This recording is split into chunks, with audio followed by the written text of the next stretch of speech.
آپ کے خلاف غبن کی رپورٹ درج کروائی ہوتی تو اس وقت آپ آزادانہ پھر رہے ہوتے، بلکہ تھانے کی حوالات میں اکڑو بیٹھے بیتے دنوں کی یادوں کو بھلانے کی ترکیبیں سوچ رہے ہوتے۔ اس نے ہونکوں کی طرح منہ کھول کر مجھے دیکھا۔ میں نے بات کو جاری رکھتے ہوئے کہا، اس قسم کی ایف آئی آر پر پولیس فوراً حرکت میں آتی ہے۔ 1 لاکھ کے غبن کو آپ معمولی معاملہ نہ سمجھیں۔ وہ آپ کے اندر سے 1 لاکھ روپے برآمد کروانے کے لیے ڈاکٹر قدرت اللہ کے مزید 40-50 ہزار روپے خرچ کروا دیتے۔ ڈاکٹر کی رقم تو پتہ نہیں اسے وصول ہوتی یا نہیں، البتہ آپ کی کم بختی ضرور آ جاتی۔ اس نوعیت کے کیس سب سے زیادہ سود مند پولیس والوں کے لیے ثابت ہوتے ہیں۔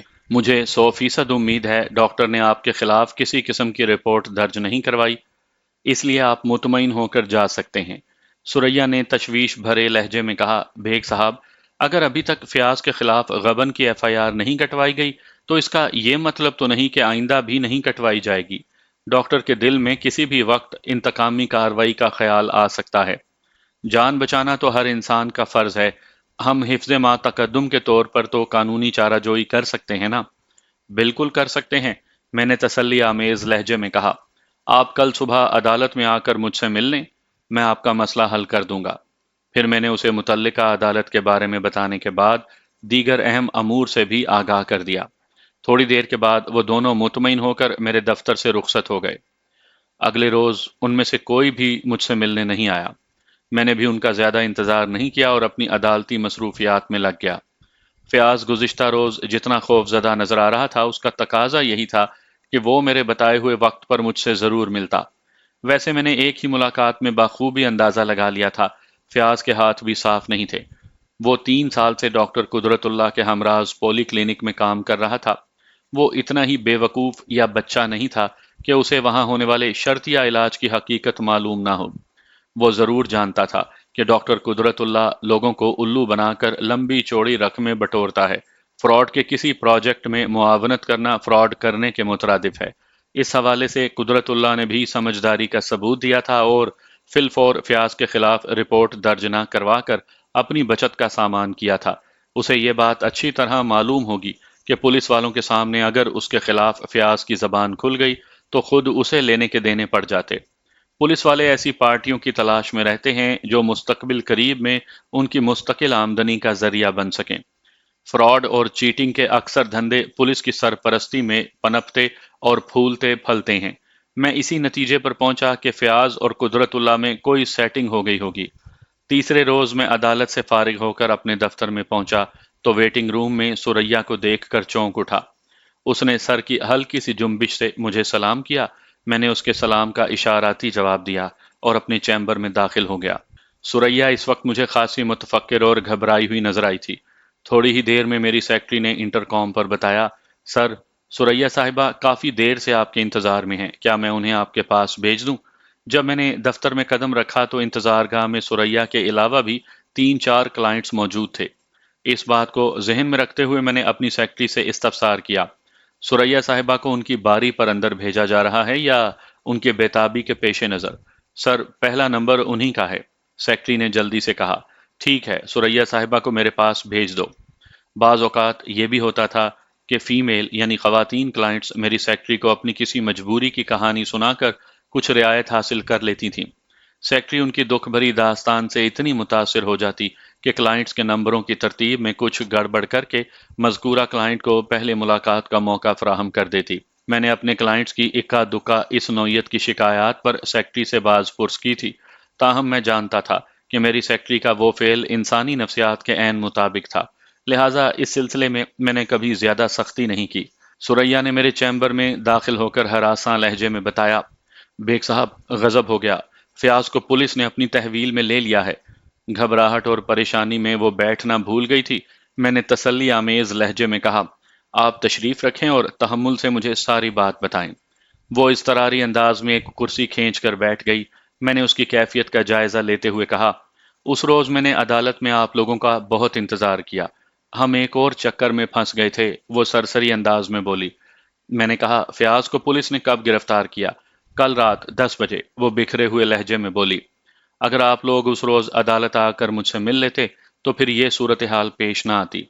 میں نے کہا لگتا ہے کہ ڈاکٹر قدرت اللہ نے غبن کی رپورٹ درج کروا ہی دی۔ وہ جلدی سے بولی وکیل صاحب یہ غبن والا معاملہ نہیں ہے۔ پھر؟ میں نے حیرت سے اس کی طرف دیکھا۔ فیاض کو پولیس نے قتل کے الزام میں گرفتار کیا ہے۔ قتل؟ میں اچھل پڑا۔ سریا نے بات ہی ایسی کی تھی کہ مجھے ایک دم جھٹکا لگا۔ قتل کے حوالے سے فوری طور پر میرے ذہن میں ڈاکٹر قدرت اللہ کا نام ابھرا، لیکن میں نے لب کشائی کے بجائے مستفسرانہ انداز میں اسے دیکھنے پر اکتفا کیا۔ وہ میری استفسار آمیز الجھن کو بھانپتے ہوئے بولی بیگ صاحب میں نے آپ سے کوئی غلط بیانی نہیں کی، فیاض کو واقعی قتل کے الزام میں گرفتار کیا گیا ہے۔ میں نے ذرا سنبھل کر پوچھا فیاض پر کس کے قتل کا الزام ہے؟ یوسف کے قتل کا، اس نے بتایا۔ یہ ایک اور انکشاف تھا۔ میں اس کی زبان سے ڈاکٹر قدرت اللہ کا نام سننے کی توقع کر رہا تھا، مگر اس نے تو میرے اندازے کو غلط ثابت کیا۔ میں نے الجھن زدہ نظر سے اسے دیکھتے ہوئے پوچھا یہ یوسف کون ہے؟ یوسف بھی ہمراز پولی کلینک پر کام کرتا تھا۔ فیاض کی اس سے کیا دشمنی تھی؟ کوئی بھی نہیں۔ پھر فیاض پر اس کے قتل کا الزام کیوں عائد کیا گیا ہے؟ میں نے پوچھا۔ وہ سر کو تھامتے ہوئے بولی بیگ صاحب میں محسوس کر رہی ہوں فیاض کے خلاف کوئی گہری سازش کی گئی ہے۔ وہ ہرگز قتل نہیں کر سکتا۔ یوسف کا قاتل کوئی اور ہے۔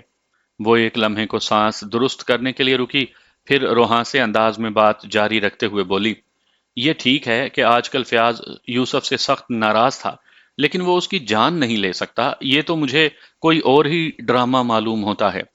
میرے استفسار پر سریا نے بتایا کہ یوسف نامی وہ شخص ہمراز پولی کلینک پر کمپیوٹر آپریٹر کی حیثیت سے کام کرتا تھا۔ ان دنوں کمپیوٹر نیا متعارف ہوا تھا اور مختلف ادارے اس سے فائلنگ کا کام لے رہے تھے۔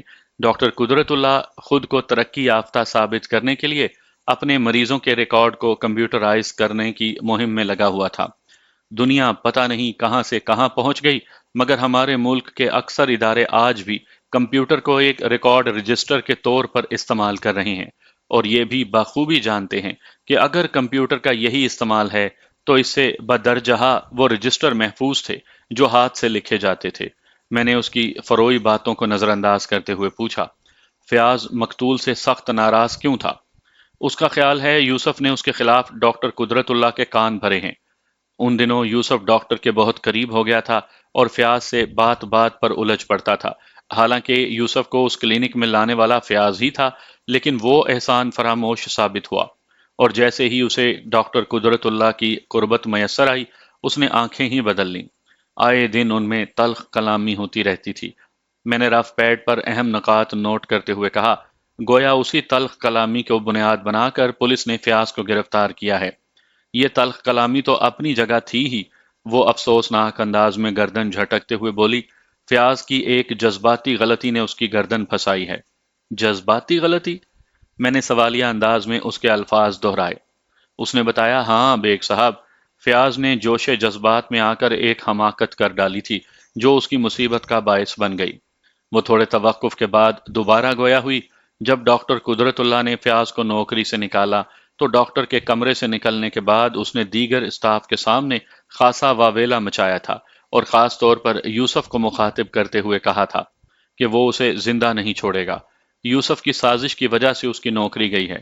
وہ یوسف کو ایسا مزہ چکھائے گا کہ لوگ اس سے عبرت پکڑیں گے۔ بس اس موقع پر کہے ہوئے فیاض کے ان جذباتی کلمات نے کھیل بگاڑ دیا، اور پولیس نے فیاض کو یوسف کے قتل کے الزام میں گرفتار کر لیا ہے۔ صورتحال واقعی بہت گمبھیر تھی۔ اگرچہ فیاض یوسف کے قتل میں کسی بھی طور ملوث نہیں تھا، پھر بھی اس کی پوزیشن خاصی نازک تھی۔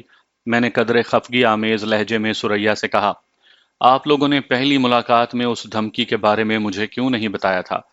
ہمارا اس طرف دھیان نہیں گیا تھا، وہ بے بسی سے بولی۔ میں نے پوچھا فیاض کو پولیس نے کہاں سے گرفتار کیا ہے؟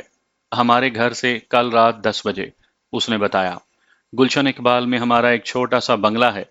میں نے سوال کیا اگر پولیس نے گزشتہ رات فیاض کو گرفتار کیا ہے تو پھر آج اسے عدالت میں ضرور پیش کیا ہوگا۔ اس وقت وہ کہاں ہے؟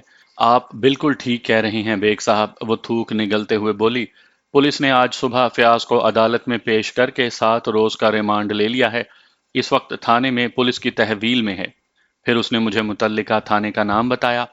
اس کا مطلب ہے کہ فی الحال فیاض کی ضمانت کے لیے کچھ نہیں کیا جا سکتا، میں نے افسوس کا اظہار کرتے ہوئے کہا۔ جب تک پولیس عدالت میں چالان پیش نہیں کر دیتی کوئی قانونی پیش رفت نہیں ہو سکتی۔ پھر میں نے قدرے سختی سے کہا، آپ اب تک کیا کر رہی تھی؟ فیاض کی گرفتاری کے فوراً بعد مجھے مطلع کیوں نہیں کیا؟ وہ ندامت آمیز انداز میں بولی، سچ پوچھیں تو میرے ہوش ہی ٹھکانے نہیں رہے تھے۔ فیاض کی گرفتاری نے میرے سوچنے سمجھنے کی صلاحیت ہی مفقود کر دی تھی۔ آج صبح عدالت میں مجھے آپ کا خیال آیا اور میں نے آپ کو تلاش بھی کیا مگر مجھے ناکامی ہوئی۔ بس جب قسمت ہی بری ہو تو کوئی کیا کر سکتا ہے؟ قسمت کو دوش دینے کے بجائے اپنے طرز عمل پر غور کرنا چاہیے، میں نے ٹھہرے ہوئے لہجے میں کہا۔ انسان اگر اپنی غلطیوں کا احساس کر کے ان کا اعادہ کرنے سے گریز کرے تو قسمت بھی ساتھ دینے لگتی ہے۔ بہرحال پریشانی میں انسان خود کو بھول جاتا ہے، اس لیے کسی دوسرے کو تلاش کرنا مشکل ہوتا ہے۔ میں تو پورا وقت عدالت میں ہی تھا۔ وہ ملتجیانہ انداز میں بولی، بیگ صاحب جو ہونا تھا ہو چکا، اب آپ فیاض کی رہائی کے لیے کوشش کریں، آپ جتنی بھی فیس لینا چاہیں میں دینے کو تیار ہوں۔ فیس تو میں لوں گا ہی، میں نے پرسوچ انداز میں کہا، لیکن ایک بات ذہن میں بٹھا لیں، سرے دست میں فیاض کے لیے کچھ نہیں کر سکتا۔ ریمانڈ کی مدت پوری ہونے تک آپ کو انتظار کرنا ہوگا، اس کے بعد ہی فیاض کے لیے درخواست ضمانت دائر کی جا سکتی ہے۔ ہاں فی الحال یہ ہو سکتا ہے کہ میں آج ہی تھانے میں جا کر اس سے ملاقات کر لیتا ہوں، جس سے مجھے کیس کو سمجھنے میں مدد ملے گی۔ وہ قدرے مطمئن ہوتے ہوئے بولی، 7 روز کے بعد فیاض کی ضمانت ہو جائے گی؟ میں پوری کوشش کروں گا، میں نے تسلی آمیز لہجے میں کہا۔ آپ کو کسی شخصی ضمانت یا پھر رقم کا بندوبست کرنا ہوگا۔ وہ سوچ میں پڑ گئی، شخصی ضمانت تو ممکن نہیں، البتہ میں رقم کا انتظام کر سکتی ہوں۔ ضمانت کے لیے کتنی رقم درکار ہوگی؟ کم از کم 50,000 روپے کا ذاتی مچلکا بھرنا ہوگا۔ ٹھیک ہے، میں اس سے کچھ زیادہ ہی رقم اپنے اکاؤنٹ سے نکلوا لوں گی۔ وہ پرسکون انداز میں بولی، آپ اپنی فیس بھی بتا دیں۔ میں نے اسے ایک اماؤنٹ بتائی اور کہا، یہ تو صرف میری فیس ہے، اسے آپ ایک طرح سے کیس ٹیکنگ بھی کہہ سکتی ہیں۔ آگے چل کر اور بھی اخراجات ہو سکتے ہیں، عدالتی خرچہ اس کے علاوہ ہوگا۔ اس نے فوری طور پر فیس کی رقم اپنے بیگ میں سے نکال کر میری جانب بڑھا دی اور بولی، آپ بسم اللہ کریں، بعد کی بعد میں دیکھیں گے۔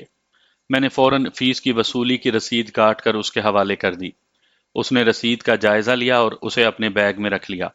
میں نے دوبارہ کاغذ قلم سنبھالتے ہوئے کہا، مقتول یوسف کو کب اور کہاں قتل کیا گیا ہے؟ کل دوپہر یعنی 8 اکتوبر کو، اس نے جواب دیا، اور یہ قتل ہمراز پولی کلینک میں ہی ہوا ہے؟ میں نے پرخیال انداز میں کہا، کل دوپہر کو ہمراز پولی کلینک میں یوسف کا قتل ہوا اور کل ہی رات 10 بجے فیاض کو اس کے گھر واقع گلشن اقبال سے گرفتار کر لیا گیا۔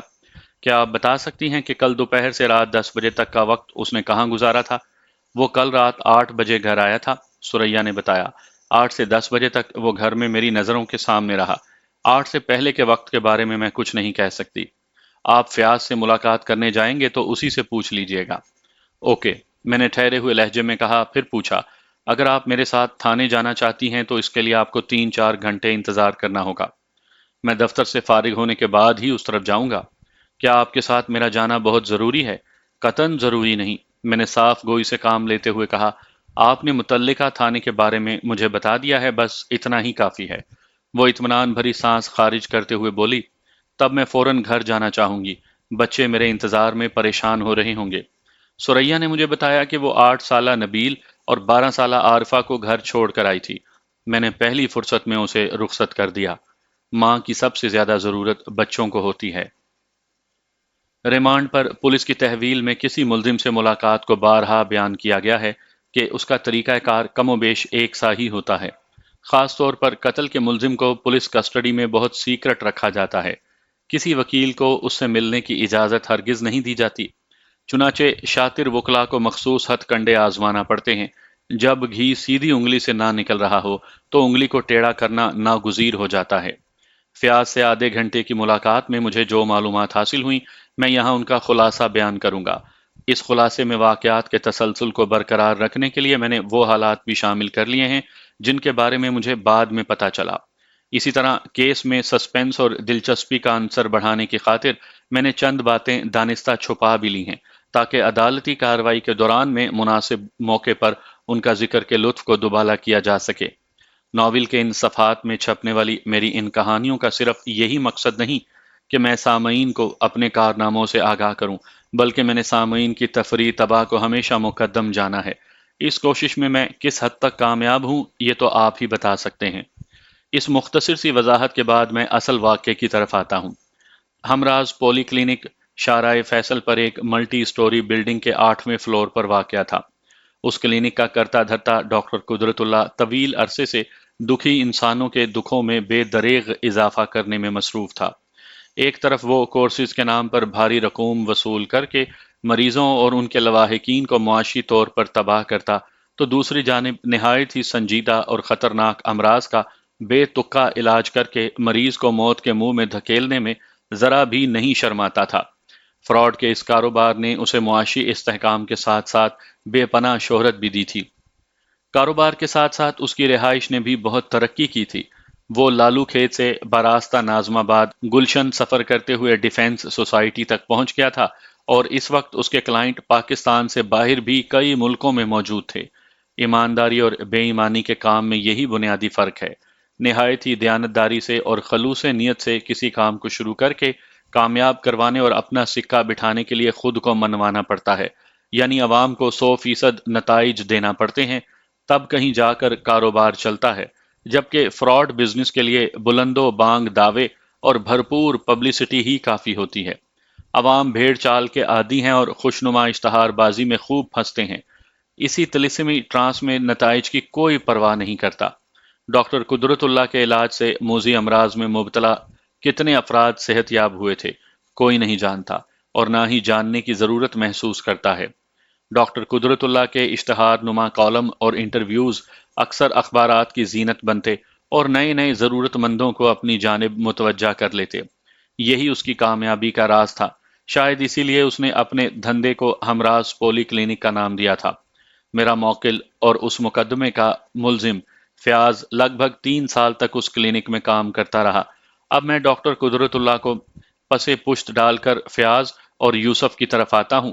فیاض کو یوسف کے قتل کے الزام میں گرفتار کرنے کی بنیادی وجہ یہ تھی کہ کلینک چھوڑتے وقت فیاض نے یوسف کو جان سے مارنے کی دھمکی دی تھی۔ یہ فیاض کا ایک جذباتی رد عمل تھا۔ بہرحال جوش میں ادا کیے ہوئے الفاظ نے اس کے لیے بہت بڑی مصیبت کھڑی کر دی تھی۔ فیاض کی بے انتہا برہمی کا سبب یہ تھا کہ یوسف نے احسان فراموش ہونے کا ثبوت دیا تھا۔ اس کلینک میں فیاض ہی نے مقتول کو ملازمت دلوائی تھی، ورنہ اس سے پہلے وہ بری طرح خوار اور بے روزگار تھا۔ ہمراز پولی کلینک پر ملازم ہوئے اسے کم و بیش 1 سال ہو گیا تھا۔ مقتول یوسف کی رہائش منظور کالونی میں تھی۔ وہ ایک جواری باپ اور بیچاری ماں کا اکلوتا بیٹا تھا۔ گھریلو حالات کی وجہ سے وہ اپنی تعلیم کو انٹرمیڈیٹ سے آگے نہ بڑھا سکا۔ اس نے ابتدا میں بہت سے اور مختلف النوعیت کام کیے، جن میں welding, electric wiring, plumbing, construction labour اور ریڈیو ٹی وی ریپیئرنگ وغیرہ۔ بندہ تیز اور ہنرمند تھا، اس لیے نظریہ ضرورت کے تحت جس کام میں بھی ہاتھ ڈالتا بہت کم وقت میں اس کی تہہ تک پہنچ جاتا۔ متلون مزاجی کے باعث وہ کوئی ایک کام ٹک کر نہیں کر سکا تھا، ورنہ وہ آج کسی مقام پر ہوتا۔ پھر پاکستان میں کمپیوٹر متعارف ہوا تو مقتول سب کچھ چھوڑ چھاڑ کر اس طرف متوجہ ہو گیا۔ ریڈیو ٹی وی کے سرکٹس اور فنکشنز سے وہ کھیلتا آیا تھا، لہٰذا اس میدان میں اسے زیادہ دشواری کا سامنا نہیں کرنا پڑا تھا۔ ہاتھ پاؤں مار کر اس نے بہت جلد کمپیوٹر کھولنا اور چلانا سیکھ لیا۔ اس کی استعداد فائلنگ تک محدود تھی۔ اس زمانے میں کمپیوٹر کا استعمال بھی اسی حد تک تھا۔ افسوس کے ساتھ کہنا پڑتا ہے کہ آج 21ویں صدی میں، جبکہ دنیا ایک گلوبل ولیج کی صورت اختیار کر چکی ہے، ہمارے ملک کے بعض دقیانوسی ادارے انفارمیشن ٹیکنالوجی کے اس جن کو ابھی تک صرف فائلنگ اور ریکارڈ کیپنگ کے مقاصد کے لیے استعمال کر رہی ہیں۔ گلشن میں آباد ہونے سے پہلے فیاض بھی منظور کالونی میں رہتا تھا۔ یوسف سے اس کو بہت اچھی یاد اللہ تھی۔ وہ یوسف کی کمپیوٹر میں استعداد سے واقف تھا، چنانچہ جب ڈاکٹر قدرت اللہ کو ایک کمپیوٹر آپریٹر کی ضرورت پڑی تو فیاض نے یوسف کا نام پیش کر کے اس کی اچھی خاصی تعریفیں بھی کر دیں۔ نتیجتاً یوسف کو ہمراز پولی کلینک میں ملازمت مل گئی۔ ڈاکٹر قدرت اللہ بین الاقوامی خطوط پر سوچنے کا عادی تھا۔ اس نے کمپیوٹر کی افادیت کو بہت دور تک محسوس کر لیا اور اپنے کلینک کو جدید راہ پر استوار کرنے کے لیے اس نے ابتدائی طور پر کمپیوٹر کا استعمال شروع کر دیا۔ وہ ایک ماسٹر مائنڈ آدمی تھا۔ اگرچہ اس کا مائنڈ غلط کاریوں کی نظر ہو چکا تھا۔ فراڈ کے کاموں کے لیے ایک مثل مشہور ہے، چوری کا مال اور لاٹھیوں کے گز۔ قدرت اللہ جانتا تھا کلینک کی ہزاروں کی آمدنی میں گڑبڑ کر کے اسٹاف کے بعض افراد اسے چونا لگا رہے ہیں۔ وہ ایک ایک حساب پر نظر نہیں رکھ سکتا تھا، چنانچہ اس نے یوسف پر اعتماد ظاہر کر کے باقی اسٹاف کے لیے بد اعتمادی کا اظہار کر دیا۔ اس نے ایک روز یوسف کو اپنے کمرے میں بلایا اور نہایت ہی رازداری سے کہا، تم 3 ماہ سے میرے کلینک میں کام کر رہے ہو۔ میں نے تمہیں ایماندار اور محنتی پایا ہے، اس لیے تم پر بھروسہ کر رہا ہوں، کہیں میں غلط تو نہیں کر رہا؟ اس سوال نے یوسف کو بوکھلا دیا۔ وہ اس کے سوا اور کچھ نہ کہہ سکا۔ سر، آپ غلط کیسے کہہ سکتے ہیں؟ آپ ایک جہاں دیدہ اور تجربہ کار انسان ہیں۔ آپ نے میرے بارے میں جو بھی اندازہ لگایا ہے وہ ٹھیک ہی ہوگا۔ اب میں اپنے منہ سے کیا کہوں؟ تمہیں اپنے منہ سے کچھ کہنے کی ضرورت بھی نہیں۔ قدرت اللہ نے کہا، تمہارا کام سب کچھ ظاہر کر رہا ہے۔ بہرحال تم میرے کلینک پر خوش ہونا، کوئی مسئلہ ہو تو بتاؤ۔ محدود آمدنی والے ہر انسان کا فوری طور پر صرف ایک ہی مسئلہ ہوتا ہے۔ یوسف نے بھی ڈرتے ڈرتے وہ مسئلہ بیان کر دیا۔ سر، ویسے تو میں خوش ہی ہوں، مجھے یہاں کوئی پریشانی نہیں، لیکن آپ جانتے ہیں مہنگائی کس قدر بڑھ چکی ہے۔ آپ مجھے جو تنخواہ دیتے ہیں وہ اگرچہ بہت مناسب ہے، مگر گزارا… ٹھیک ہے، یوسف کی بات مکمل ہونے سے پہلے ہی قدرت اللہ نے کہا، آئندہ ماہ سے میں تمہاری تنخواہ میں 500 روپے کا اضافہ کر رہا ہوں۔ مجھے امید ہے تمہارا مسئلہ حل ہو جائے گا۔ تھینک یو سر، یوسف نے ممنونیت سے کہا۔ قدرت اللہ یکدم سنجیدہ ہو گیا۔ اس نے نہایت ہی ٹھہرے ہوئے لہجے میں کہا، تم جانتے ہو پرائیویٹ اداروں میں جب تنخواہ میں اضافہ ہوتا ہے تو کام بھی بڑھ جاتا ہے۔ میں کام سے نہیں گھبراتا سر، آپ حکم کریں۔ میں تمہیں جو کام سونپنے والا ہوں اس کے لیے رازداری بہت اہم ہے۔ قدرت اللہ نے کہا، وعدہ کرو یہ گفتگو صرف ہم دونوں کے درمیان رہے گی۔ یوسف اپنے مقام دل پر ہاتھ رکھتے ہوئے بھرائی ہوئی آواز میں بولا، آپ بے فکر ہو جائیں سر، میں اپنی زبان تو کٹوا سکتا ہوں مگر کھول نہیں سکتا۔ اگر آپ کو میری بات پر اعتبار نہ ہو تو میں بڑی سے بڑی قسم کھانے کو تیار ہوں۔ اس کی ضرورت نہیں، ڈاکٹر قدرت اللہ نے قطعیت سے کہا۔ قسمیں کھا کر جو عہد کیے جاتے ہیں ان میں سے اکثر کے نتائج خلاف توقع اور نقصان دہ برآمد ہوتے ہیں۔ میں تمہاری زبان پر اعتبار کر رہا ہوں۔ یوسف کی حالت دیدنی تھی، وہ خوشی سے پھٹ پڑنے کے قریب تھا۔ ہیجانی انداز میں گویا ہوا، سر، یہ کہہ کر تو آپ نے مجھے خرید لیا ہے۔ آپ ایک اچھے معالج ہی نہیں بلکہ بہت عظیم انسان بھی ہیں۔ قدرت اللہ نے یوسف کو اپنا مزید وفادار بنانے کے لیے اس کے نازک پہلو کو چھیڑ دیا۔ تم نے ابھی تک شادی کیوں نہیں کی، حالانکہ اچھی خاصی عمر کے ہو چکے ہو؟ وہ جی بس کبھی ایسا سوچا ہی نہیں، یوسف گڑبڑا گیا۔ قدرت اللہ نے کہا، میرے خیال میں تم 35 سال کے قریب ہو۔ اتنی عمر گزر جانے کے باوجود بھی شادی کے بارے میں نہ سوچنا سمجھ میں آنے والی بات نہیں۔ مجھے دیکھو۔ اتنا کہہ کر قدرت اللہ نے سینہ پھلایا اور فخریہ لہجے میں بولا، 60 کا ہو گیا ہوں مگر خواہش کا یہ عالم ہے کہ تیسری کرنے پر ہر وقت تیار رہتا ہوں۔ ڈاکٹر قدرت اللہ اس وقت 2 بیویوں کا شوہر تھا۔ یوسف جوز بز ہوتے ہوئے بولا، سر، آپ تو بڑے آدمی ہیں، اللہ نے آپ کو بے پناہ وسائل سے نواز رکھا ہے، آپ ایک چھوڑ 10 شادیاں کر سکتے ہیں، آپ کے پاس کس چیز کی کمی ہے؟ میاں، قدرت اللہ نے فلسفیانہ انداز میں کہا، شادیاں وسائل سے نہیں بلکہ مسائل سے ہوتی ہیں۔ جب تک انسان کے لیے کوئی مسئلہ نہ پیدا ہو وہ اس بندھن کا خیال دل میں نہیں لاتا۔ تم بھی اپنی زندگی میں اس قسم کا کوئی مسئلہ پیدا کرو، پھر خود بخود شادی کے بارے میں سوچنے لگو گے، اور اگر کوئی دوسری پرابلم ہو تو شرمانے کی ضرورت نہیں۔ ہم کس لیے بیٹھے ہیں؟ پوری دنیا یہاں سے صحت یاب ہو کر جاتی ہے۔ یوسف قدرت اللہ کی کنایاتی باتوں کو پوری وضاحت سے سمجھ گیا۔ جلدی سے نفی میں گردن ہلاتے ہوئے بولا، نہیں سر، ایسی تو کوئی بات نہیں۔ یوسف حیران تھا کہ قدرت اللہ یہ کس قسم کی باتیں لے بیٹھا تھا۔ وہ تو اس سے کوئی راز اور بھروسے کی بات کرنے والا تھا، اس کی شادی کا تذکرہ کہاں سے چل نکلا؟ کیا اس راز کا تعلق یوسف کی شادی سے تھا؟ یوسف کے ذہن میں متعدد سوالات چکرا رہے تھے، لیکن وہ اپنے باس سے کچھ بھی پوچھنے کی ہمت نہ کر سکا اور اس کے بولنے کا انتظار کرنے لگا۔ قدرت اللہ چند لمحے خاموش رہنے کے بعد بولا، وہ میرے ایک مریض کی اکلوتی بیٹی ہے، کروڑوں کی جائیداد کی وارث۔ اس کی والدہ میری معتقد ہے، وہ میری مرضی کے خلاف نہیں جائے گی۔ میں تمہارا نام پیش کروں گا تو وہ انکار نہیں کرے گی۔ اگر تم تیار ہو تو میں بات کروں۔ اس موقع پر یوسف کو پوچھنا چاہیے تھا کہ اگر وہ لڑکی کروڑوں کی جائیداد کی اکلوتی وارث ہے تو اس کے لیے تو صاحب ثروت رشتوں کی کمی کیوں ہے؟ مگر وہ اس وقت پوری طرح ڈاکٹر قدرت اللہ کے ٹرانس میں تھا۔ اس کی سماعت میں شادیانے رس گھول رہے تھے اور وہ تصور میں ایک حسین و جمیل کروڑ پتی دوشیزہ کا گھونگھٹ اٹھا رہا تھا۔ اس کے ہاتھ گھونگھٹ کو چھوتے ہی کپ کپانے لگے تھے، لہٰذا وہ لرزتی ہوئی آواز میں بولا، اور اس کا باپ؟ اس لکنت زدہ سوال کا مطلب تھا، سر، اگر لڑکی کی ماں آپ کی بات نہیں ٹالے گی تو کیا لڑکی کا باپ بھی اس رشتے کے لیے تیار ہو جائے گا؟ ڈاکٹر قدرت اللہ ایک کائیں اور انسانی نفسیات کا ماہر تھا۔ فراڈ بزنس میں کامیابی حاصل کرنے کے لیے اپنے فن سے زیادہ انسانی نفسیات کا ماہر ہونا ضروری ہے۔ قدرت اللہ یوسف کا اشارہ سمجھ گیا۔ اس نے ٹھہرے ہوئے لہجے میں کہا، لڑکی کے باپ کا کوئی مسئلہ نہیں، چند ماہ پہلے اس کا انتقال ہو چکا۔ یعنی آپ کا مریض اب اس دنیا میں نہیں؟ قدرت اللہ افسوسناک انداز میں بولا، اسے جب میرے پاس لایا گیا تو وہ کینسر کے چوتھے اسٹیج میں تھا۔ عام طور پر لوگ کینسر کے 3 اسٹیجز سے واقف ہیں، لیکن میرے ہاں چوتھا اسٹیج بھی ہوتا ہے۔ یہ وہ مرحلہ ہے جب مریض کی زندگی چند روزہ اور موت یقینی ہو جاتی ہے۔ کاش وہ مریض کچھ عرصہ پہلے میرے علاج میں آ جاتا تو میں اس کے مرض کو دیکھ لیتا۔ بات ختم کر کے قدرت اللہ بہت دکھی اور ملول نظر آنے لگا۔ مرض کو دیکھ لینا کے الفاظ اس نے کچھ ایسے انداز میں ادا کیے تھے جیسے وہ اس مرض سے کشتی کا ارادہ رکھتا ہو۔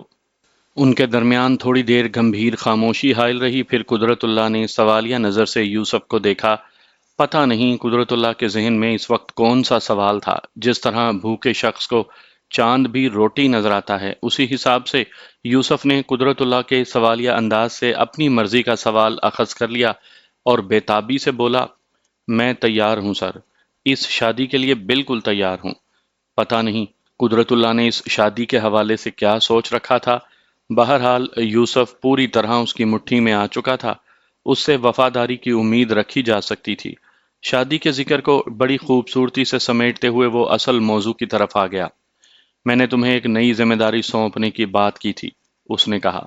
یوسف ہمتن گوش ہو گیا۔ وہ بولا، محمود تو میرے بھروسے کا آدمی ہے، لیکن دوسرے لوگوں پر مجھے اعتبار نہیں۔ میں محسوس کر رہا ہوں کہ وہ چپکے چپکے حسابات میں گڑبڑ کر کے مجھے مالی نقصان پہنچا رہے ہیں۔ تمہیں ان کی سرگرمیوں پر نگاہ رکھنی ہوگی۔ یوسف نے کچھ سوچتے ہوئے کہا، سر، اگر محمود صاحب کو نکال دیں تو باقی صرف اسٹاف کے 3 افراد ہی بچتے ہیں۔ ایک میں ہوں اور باقی 2 فیاض اور زاہد ہیں۔ آفس بوائے ریحان، اس کی حیثیت ایک چپڑاسی کی تھی۔ اس کا چونکہ کسی مالی معاملے میں ہاتھ نہیں، اس لیے اسے بھی شمار نہیں کیا جا سکتا۔ تمہارا اندازہ بالکل درست ہے، قدرت اللہ نے سراہنے والے انداز میں کہا۔ تم اور ریحان مجھے ٹھیک نظر آتے ہو۔ تمہارے ہاتھ صاف ہیں۔ در حقیقت مجھے فیاض اور زاہد پر شک ہے۔ یا تو وہ آپس میں ملے ہوئے ہیں یا ان میں سے کوئی ایک ہنر دکھا رہا ہے۔ یہ بھی ممکن ہے کہ وہ دونوں انفرادی طور پر اپنی اپنی جگہ کام دکھا رہے ہوں۔ تمہیں ہاتھ دھو کر اور نظر بچا کر انہیں واچ کرنا ہے۔ جیسے ہی کوئی مشکوک بات تمہاری نگاہ میں آئے، تم نہایت ہی رازداری سے مجھے مطلع کرو گے۔ تم سب کے ساتھ پہلے کی طرح گھل مل کر ہی رہنا، تاکہ مشتبہ افراد تمہاری طرف سے محتاط نہ ہو جائیں۔ ٹھیک ہے سر، میں یہ کام بڑی خوبصورتی سے کر لوں گا، یوسف نے پر اعتماد لہجے میں یقین دلایا۔ قدرت اللہ نے کہا، اصولی طور پر مجھے یہ ذمہ داری محمود کو سونپنی چاہیے تھی، لیکن وہ بہت ہی سیدھا اور بھلا مانس آدمی ہے۔ یہ کام اس کے بس کا نہیں۔ فیاض بہت چلتا پرزا ہے، وہ 2 منٹ میں اسے الو بنا دے گا۔ پھر یوسف کی طرف دیکھتے ہوئے اس نے توصیفی انداز میں کہا، تم میں مجھے بہت ٹیلنٹ نظر آ رہا ہے۔ مجھے امید ہے کہ تم یہ مارکا آسانی سے سر کر لو گے۔ انشاءاللہ سر، آپ بے فکر ہو جائیں۔ اگر تم نے اس مشن میں کامیابی حاصل کر لی تو سمجھ لو تمہاری ترقی کے امکانات روشن ہو جائیں گے۔ قدرت اللہ نے پرسوچ انداز میں کہا، میرا کاروبار خاصا پھیلتا جا رہا ہے، مگر کلینک ایک ہی ہے۔ لوگوں کو دور دراز شہروں سے سفر کر کے کراچی آنا پڑتا ہے۔ میں ان کی مشکلات اور پریشانیوں کو سمجھ سکتا ہوں۔ عن قریب میں اپنے کلینک کی چند برانچز کھولنے والا ہوں۔ ابتدائی طور پر ایک برانچ لاہور، اسلام آباد، فیصل آباد اور حیدرآباد میں کھولوں گا۔ مہینے میں 3-4 روز ہر برانچ پر بیٹھوں گا تاکہ لوگوں کو مجھ تک پہنچنے میں زیادہ دشواری کا سامنا نہ کرنا پڑے۔ اگر یہ تجربہ کامیاب رہا تو ملک سے باہر بھی ایسی کوشش کی جا سکتی ہے، مثلاً دبئی اور فلاں فلاں ملک میں وغیرہ وغیرہ۔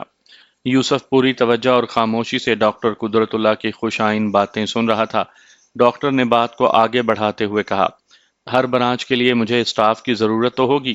میں نے فیصلہ کیا ہے کہ اس اسٹاف میں مقامی لوگوں کو ترجیح دوں گا تاکہ کم سے کم مسائل کا سامنا کرنا پڑے۔ یوسف جو یہ سوچ رہا تھا کہ شاید اسے کسی برانچ کا انچارج بنا دیا جائے گا، قدرت اللہ کا مذکورہ فیصلہ سن کر بجھ سا گیا۔ تاہم اگلے ہی لمحے ڈاکٹر نے اس کے دل کی کلی کو مسکا دیا۔ یوسف، وہ اسے مخاطب کرتے ہوئے گہری سنجیدگی سے بولا، اگر تم نے اپنے فرائض اور ذمہ داری کو بطریق احسن نبھا کر دکھا دیا تو تمہاری حیثیت میرے اسسٹنٹ کی سی ہوگی۔ میں کراچی سے باہر جس بھی برانچ میں جاؤں گا تم میرے ساتھ رہو گے۔ میں تمہیں مستقل طور پر اپنا پی ایس بنا لوں گا، یعنی پرسنل سیکٹری۔ یوسف نے بے یقینی سے ڈاکٹر قدرت اللہ کو دیکھا۔ ڈاکٹر نے اس بات میں سر ہلانے پر اکتفا کیا۔ چند ضروری ہدایات کے بعد ڈاکٹر قدرت اللہ نے یہ نہایت ہی اہم اور خفیہ میٹنگ ختم کر دی۔ اگلے ہی روز سے یوسف نے فیاض اور زاہد کی کڑی نگرانی شروع کر دی، اس طرح کہ ان دونوں کو رتی برابر شبہ نہ ہو۔ اس سلسلے میں ڈاکٹر قدرت اللہ کا یہ کہنا بالکل درست تھا کہ یوسف میں ایسے کاموں کے لیے بہت ٹیلنٹ چھپا ہوا تھا۔ ہمراز پولی کلینک کے اوقات کار شام 5 سے رات 10 بجے تک تھے، تاہم آفس بوائے ریحان 4 بجے شام کلینک کو کھولتا تھا۔ کلینک کا باقاعدہ وقت شروع ہونے سے پہلے وہ صفائی وغیرہ کروا کر کلینک کو سیٹ کر دیتا تھا، لیکن جب سے یوسف نے وہاں ملازمت اختیار کی تھی، کلینک کھولنے کا مسئلہ جاتا رہا تھا۔ کلینک کی چابیوں کا ایک سیٹ یوسف کے پاس تھا۔ وہ دن میں کسی بھی وقت آ کر کلینک کھول لیتا اور اپنے کام میں مصروف ہو جاتا۔ ان دنوں وہ تمام رجسٹری ریکارڈ کو کمپیوٹر فائلز پر منتقل کر رہا تھا اور ڈاکٹر قدرت اللہ کی ہدایات کے مطابق ہمراز پولی کلینک کو جدید اسٹائل دینے کی کوشش میں مصروف تھا۔ جب سے ڈاکٹر قدرت اللہ نے یوسف کو نئی ذمہ داری سونپی تھی، وہ کچھ زیادہ ہی مستعد ہو گیا تھا۔ دن میں جب اس کے سوا کوئی اور کلینک میں موجود نہ ہوتا تو وہ مشتبہ افراد یعنی فیاض اور زاہد کی میزوں پر رکھے رجسٹر اور فائلیں بھی ٹٹولتا رہتا تاکہ ان کے جرم کا کوئی سراغ مل سکے۔ بعض اوقات اس نے اپنی مہارت سے ان کی درازیں کھول کر بھی اندر کا تفصیلی جائزہ لے ڈالا، تاہم اسے اپنے مقصد میں کامیابی نہ ہو سکی۔ البتہ اس سلسلے میں ٹیلی فون نے اس کی بہت مدد کی۔ کلینک کے اوقات میں ٹیلی فون سننے کی ذمہ داری بھی فیاض کی ہی تھی۔ گویا فون پر رابطہ کرنے والے کلائنٹس یا مریضوں سے وہی کاروباری ڈیل کرتا تھا۔ جملہ امراض کے کورسز اور قیمت وغیرہ کے معاملات کو نمٹاتا تھا۔ اگر کوئی بہت ضروری فون ہوا تو ڈاکٹر قدرت اللہ کی جانب ٹرانسفر کر دیا۔ کلائنٹ سے براہ راست رابطے میں رہنے کے سبب اکثر لوگ ڈاکٹر قدرت اللہ کے بجائے اسے ہی جانتے تھے اور اسے ہمراز پولی کلینک کا روح رواں سمجھتے تھے۔ اپنے قدموں سے چل کر کلینک تک پہنچنے والے افراد کو فیاض اور محمود مل کر یا ان میں سے کوئی ایک ڈیل کرتا تھا۔ فیاض نے اپنی چابک دستی سے محمود کو اس طرح اپنے ٹرانس میں لے رکھا تھا کہ وہ اس کے مشورے کے بغیر کوئی کام نہیں کرتا تھا۔ اگر فون میں لائن ہو تو گاہے بگاہے اس کی گھنٹی بھی بجتی ہے، اور کمرشل فون تو اس سلسلے میں کچھ زیادہ ہی فعال ہوتا ہے۔ یوسف نے دن میں کام کرنا شروع کیا تو اسے فون ریسیو کرنے کا موقع بھی ملا۔ اگرچہ 5 بجے سے پہلے اکا دکا فون ہی آتے تھے، تاہم تھوڑے ہی عرصے میں اس نے چند ایسے فون بھی سنے جن لوگوں کو ڈاکٹر قدرت اللہ اور ہمراز پولی کلینک سے متعدد شکایات تھیں۔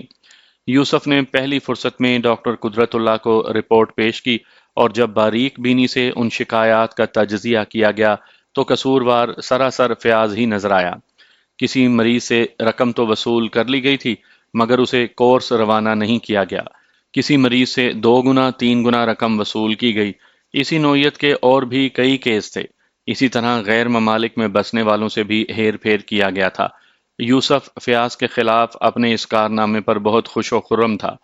اس تجزیاتی رپورٹ کے بعد ڈاکٹر قدرت اللہ نے یوسف سے کہا، تم بالکل ٹھیک جا رہے ہو۔ اپنا کام اسی طرح رازداری سے جاری رکھو اور اپنی کوشش سے مجھے ایسے ٹھوس ثبوت فراہم کرو جن کی بنیاد پر میں فیاض سے بات کر سکوں۔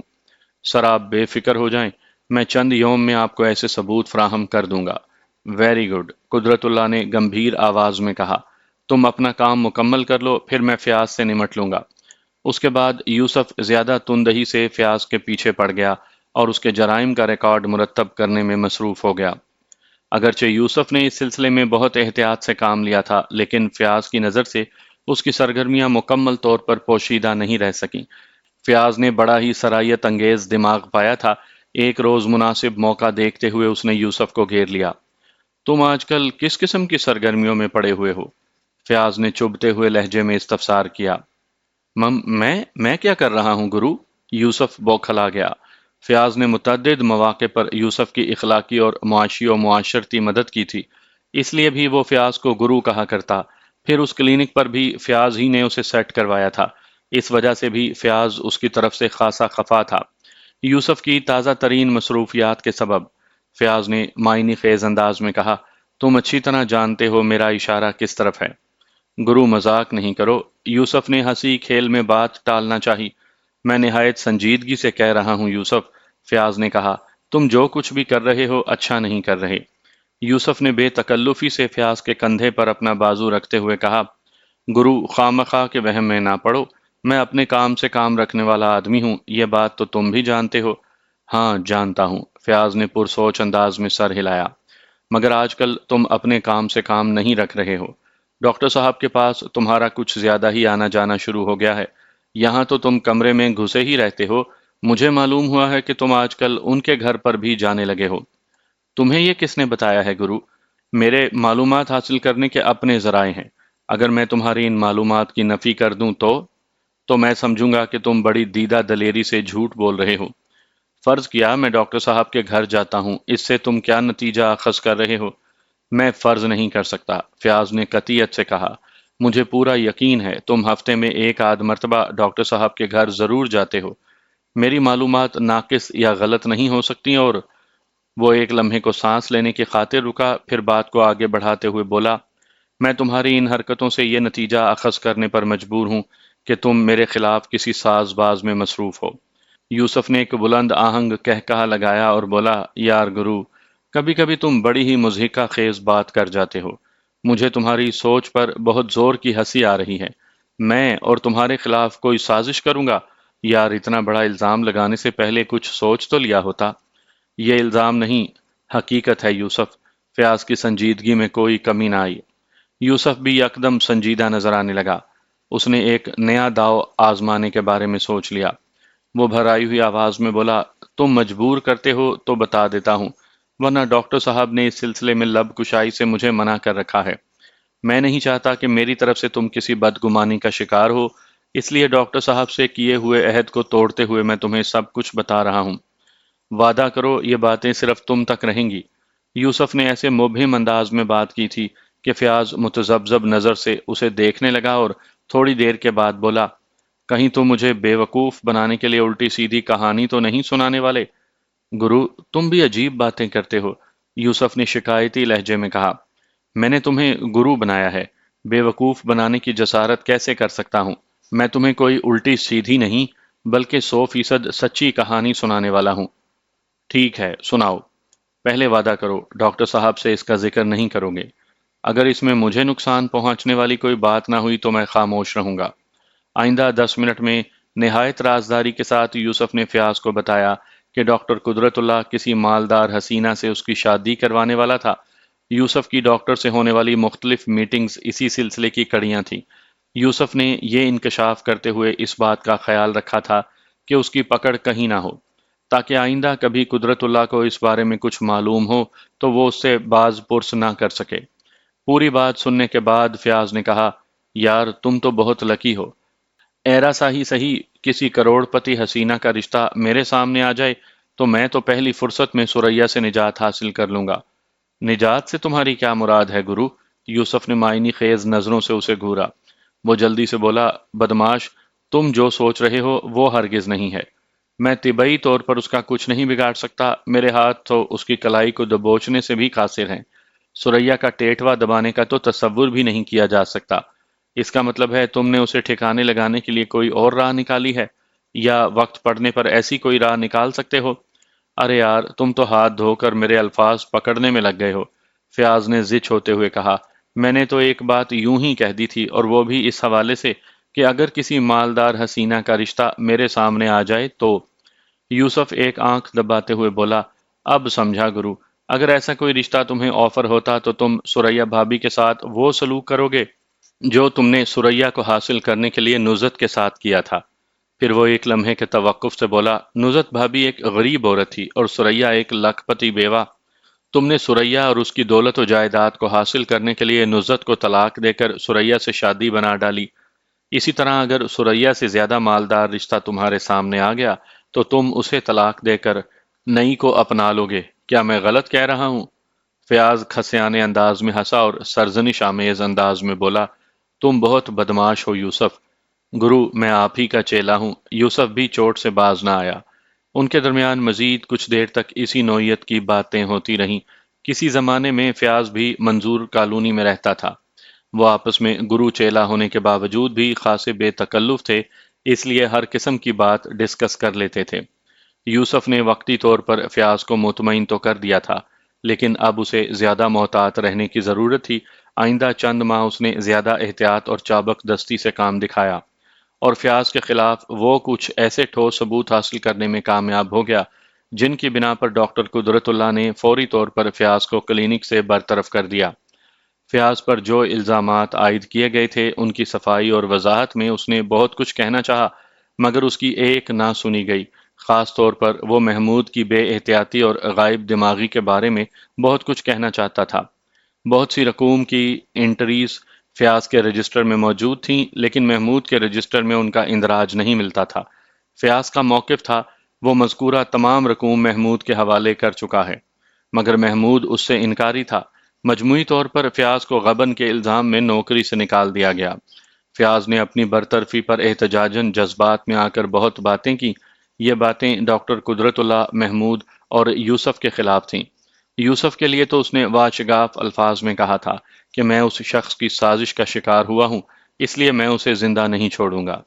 اس قسم کی دھمکی آمیز گفتگو کے بعد ہی ڈاکٹر قدرت اللہ نے اسے اگلے روز فون پر دھمکایا کہ وہ اس کے خلاف تھانے میں غبن کی رپورٹ درج کروانے جا رہا ہے۔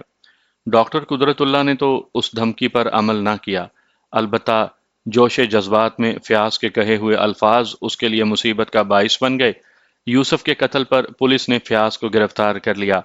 یوسف کو جان سے مارنے کی دھمکی اس نے کئی افراد کے سامنے دی تھی، لہٰذا ان لوگوں کی گواہی فیاض کے خلاف گئی اور وہ اس وقت قتل کے ملزم کی حیثیت سے عدالتی ریمانڈ پر پولیس کی تحویل میں تھا۔